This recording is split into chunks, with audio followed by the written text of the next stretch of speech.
In the realms of Teleria, there are many great and wondrous stories and tales to be heard, but few that exemplify the power of true love, such as the tale of Venus and Cupidus. Destiny had united these two souls, as they were promised to wed. However, a jealous, evil being loomed over these designs. A fell sorcerer, granted unholy powers by Siroth, became covetous of the two lovers and hatched a scheme in order to steal Venus away before she could be wed by Cupidus. On a mild summer day in Teleria, Venus continued her studies of magic. She had a knack for the arcane arts and quickly became a very talented mage. However, as she studied in a castle tower, a cruel wind began to whip up. Soon Venus heard screams in the courtyard below, and she rushed to the aid of her liege lord. There Venus saw the lord's bannerman lying dead and dying. The sorcerer had the lord in his clutches. The foul magic was draining the life from him with every second as he fought to slay the wicked being. "Stop this at once!" Venus shouted as she let forth a bolt of arcane power. The energy crackled and dispersed off the sorcerer, but some of his minions were not so lucky, instantly fried by the torrent of magic. "Ah, yes, my darling Venus, anything for you," hissed the sorcerer, still clinging to the feeble body of the Lord in one hand. "However, if you wish for him to survive, you will come with me. Otherwise, he will die," the sorcerer menaced. Venus found herself in a difficult situation. Seeing the wounded around her, this was her fault. She blamed herself. This vile man had come for her and her alone. "I will come with you, as long as you do not hurt anyone else," she proclaimed. The sorcerer seemed pleased with this as he released the grasp on the Lord and outstretched his claw-like hand. Long fingers, black as soot, nails long and sharp like knives. As Venus clutched his hand, it felt vile and as cold as ice. The sorcerer began opening a portal as he was distracted. Venus slipped off her promise ring, a ring that was paired to her beloved. "Valentine, please come find me. I need your help," she thought. In that moment, the sorcerer's attention drew back to Venus, almost as if he could hear her thoughts. "You belong to me now, my dear," he hissed, as a hypnotic patter seeped out from his mouth. Venus could feel his loathsome magic trying to control her mind. She wrestled against this invasion, but her body obeyed. Together, they disappeared in an instant.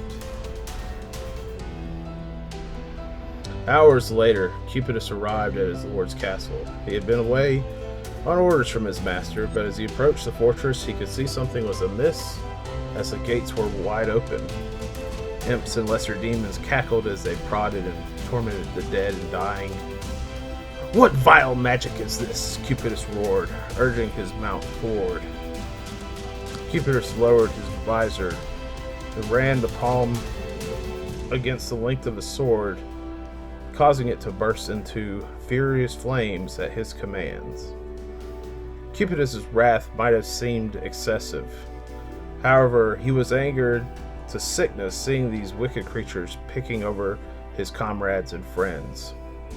Cupidus made short work of the demons.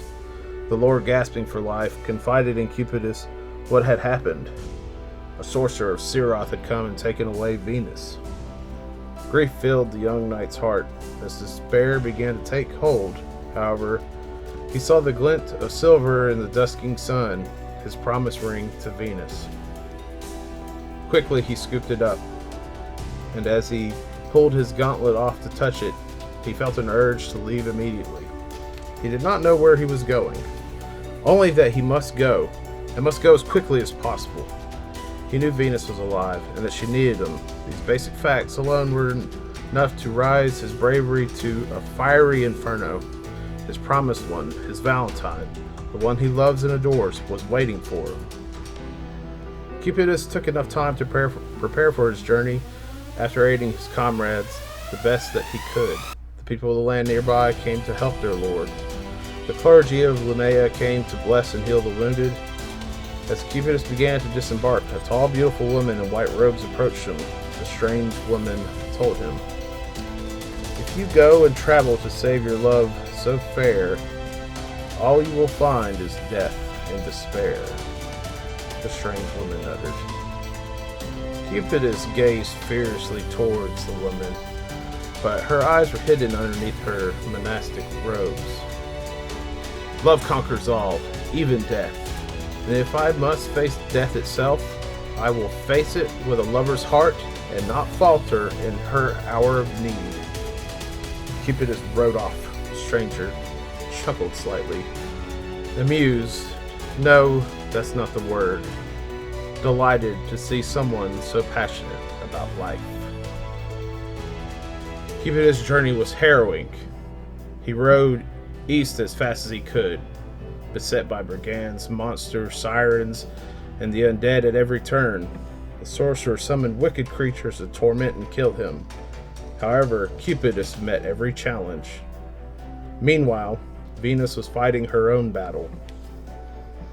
The cruel sorcerer had enchanted and ensnared her mind, beguiling her to see him as her object of adoration. Her faith and willpower were so strong, she broke her chains confining her mind, but she was still trapped and imprisoned. She fended off the sorcerer's vile advances, using her cunning and wit and guile to fool him into waiting until they could be properly wed on a special day. For her, it was a game of wits, playing chess against an opponent who had twice as many pieces. Every day seeking a way to escape, every day waiting and hoping she would be reunited with her beloved. Every day Cupidus got closer. His promised ring glowed brighter. It felt warmer to the touch. Eventually the sorcerer sent one of his mightiest beasts to slay the night, a powerful undead dragon. The two battled for hours, Cupidus finally slaying the beast. However, the powerful necrotic poison in the creature's fangs had seeped into his body. Cupidus collapsed and fell down a rocky ravine. The sorcerer was delighted as he watched through his scrying mirror. Venus looked on in horror at the sight and let out an anguished cry. "You deceitful trickster!" the sorcerer screamed. "You are betrothed to me! You belong to me!" he seethed, as he asserted more mental dominating magic upon Venus. However, her anger and wrath could not be checked after seeing her beloved slain by the fiend. Venus unleashed all of her rage in a single attack towards her captor before collapsing. The sorcerer's body smoldered in flames. Protective runes flared and were burnt away. He screamed as his body caught fire, calling to his minions to put him out. She had maimed him, burned him terribly. "You will pay for this," he swore cruelly as he drew out a lash to whip her unconscious body. Cupidus awoke in an unfamiliar place. His horse was near, his armor and weapons placed beside him. A stranger was cooking a meal at a campfire. As Cupidus looked around, he could see his wounds had been tended to. He was bandaged, but sore. However, he was alive. "Thank Lumea," Cupidus whispered. The figure approached him and spoke in an unfamiliar voice. It was dark and deep. Cupidus could not make out what the stranger was saying.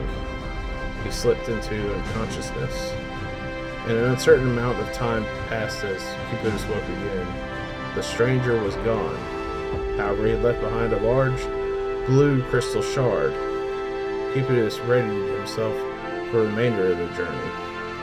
He was near the fortress of the sorcerer, closer to being reunited with his love.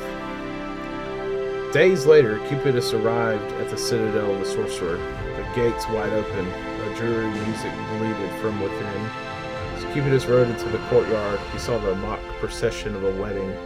Sorcerer standing at an altar as the furious knight charged. And the sorcerer was astonished to see the knight still alive. "Kill him!" he screeched, as his dark minions rushed forward with crude and cruel weapons. Cupidus fought fiercely with all his heart. However, blow after blow rained upon him, blood leaking out from the crevices in his armor. However, he still advanced. The sorcerer began weaving horrible spells and flinging them towards Cupidus. He batted away a bolt with his sword. Another struck him, but the ring flared alive with magical power, neutralizing the attack. Desperation overtook the sorcerer. This mortal, he was on the verge of death. "How dare you!" the sorcerer roared as he prepared to unleash a mighty spell. But Cupidus's blade fell on him like a bolt of lightning, disintegrating him to ashes. Venus made her way out of the citadel, the enchantments on her broken. She smote any creature foolish enough to get in her way. In the courtyard, she saw the sorcerer be struck down by her beloved, and her heart soared. But as he rent the killing blow, he collapsed to one knee. Through bleary eyes, Cupidus saw Venus emerge from the grisly fortress. His heart soared. "Oh, my beloved, my Venus." He gasped one last breath. "I love you," as the life left his body. Venus ran to Cupidus sobbing. How could this be, she thought, as she took off his helmet, his dark hair matted with blood, his cheek bruised. No, this is not right. Oh, my beloved, my Valentine, please no. At this moment, a mysterious woman in white and silver appeared, a slight grin on her face. All of Teleria knew of the Arbiter, Lumea's chosen.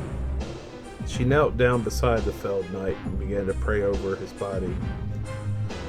Venus pleaded, "Please save him. I promise to serve Lumea in her cause, if we can be reunited." The Arbiter merely nodded as the life returned to Cupidus.